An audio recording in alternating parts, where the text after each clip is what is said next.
Hello friends, welcome to our channel Soumya Anil's kitchen.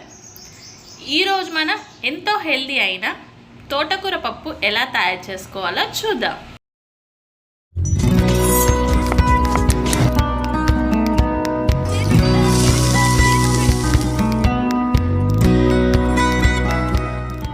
ముందుగా కావాల్సిన ingredients ఏంటో చూద్దాం. 1 కప్ ఫ్రెష్గా కడుక్కున్న తోటకూర, ఆనియన్స్, కరివేపాకు, అల్లం వెల్లుల్లి పేస్ట్, కొత్తిమీర, ధనియా పౌడర్, 1 స్పూన్ సాల్ట్, పోపు దినుసులు, వాటర్, 1 స్పూన్ ఆయిల్, 1 కప్ పెసరపప్పు, 1.5 స్పూన్ కారం, 1/2 స్పూన్ పసుపు.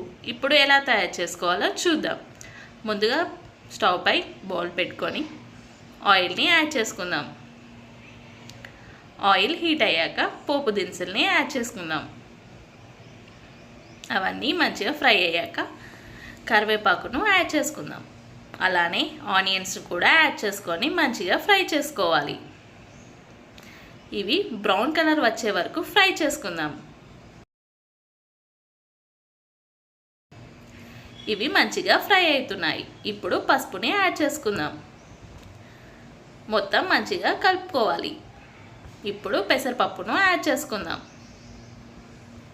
అది మంచిగా కడుక్కొని యాడ్ చేసుకోవాలి. అది మంచిగా ఫ్రై చేసుకుందాం. పప్పు మంచిగా ఫ్రై అయితేనే టేస్ట్ మంచిగా ఉంటుంది.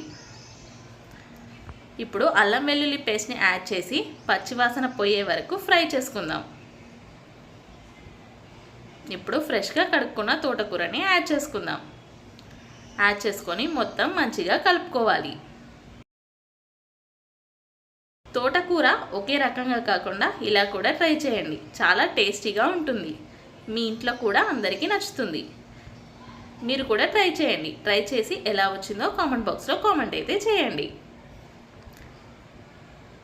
వీక్లీ వన్స్ అయినా ఒక ఆకుకూరని తినండి. అలా అయితే హెల్తీగా ఉంటారు. ఇది మొత్తం మంచిగా కలుపుకోవాలి. ఇప్పుడు ఒకసారి మంచిగా కలుపుకుందాం. మళ్ళీ ఇప్పుడు సాల్ట్ని యాడ్ చేసుకుందాం. అలానే కారంని కూడా యాడ్ చేసుకుందాం.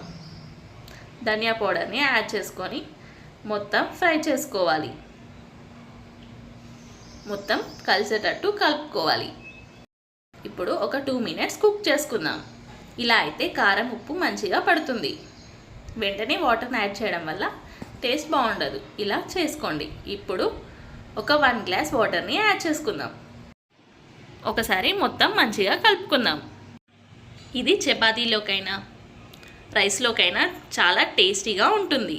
మొత్తం మంచిగా కలుపుకున్నాక కొంచెం కొత్తిమీరని యాడ్ చేసుకుందాం. కొత్తిమీరని యాడ్ చేసుకొని ఒక 5 మినిట్స్ ప్లేట్ని క్లోజ్ చేసి కుక్ చేసుకుందాం. చూడండి, ఇది మంచిగా కుక్ అవుతుంది. వాటర్ అంతా అయిపోయే వరకు కుక్ చేసుకుందాం. అలా అయితే పర్ఫెక్ట్గా కుక్ అవుతుంది.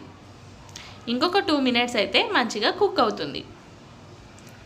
ఇప్పుడు ఒకసారి ప్లేట్ని క్లోజ్ చేసి కుక్ చేసుకుందాం. ఇది మంచిగా కుక్ అవుతుంది. ఇది వాటర్ అంతా అయిపోయింది. ఇది మంచిగా కుక్ అయినట్టే. ఇప్పుడు సర్వింగ్ బౌల్లోకి తీసుకొని సర్వ్ చేసుకోవడమే. అంతే, మన ఎంతో హెల్దీ అండ్ టేస్టీ తోటకూర పప్పు రెడీ. ఈ రెసిపీ మీ అందరికీ నచ్చింది అనుకుంటున్నాను. ఇలాంటి రెసిపీస్ కోసం మన ఛానల్ని షేర్, లైక్, సబ్స్క్రైబ్ చేయడం మర్చిపోకండి. మరొక కొత్త వంటకంతో మళ్ళీ కలుద్దాం. Thanks for watching.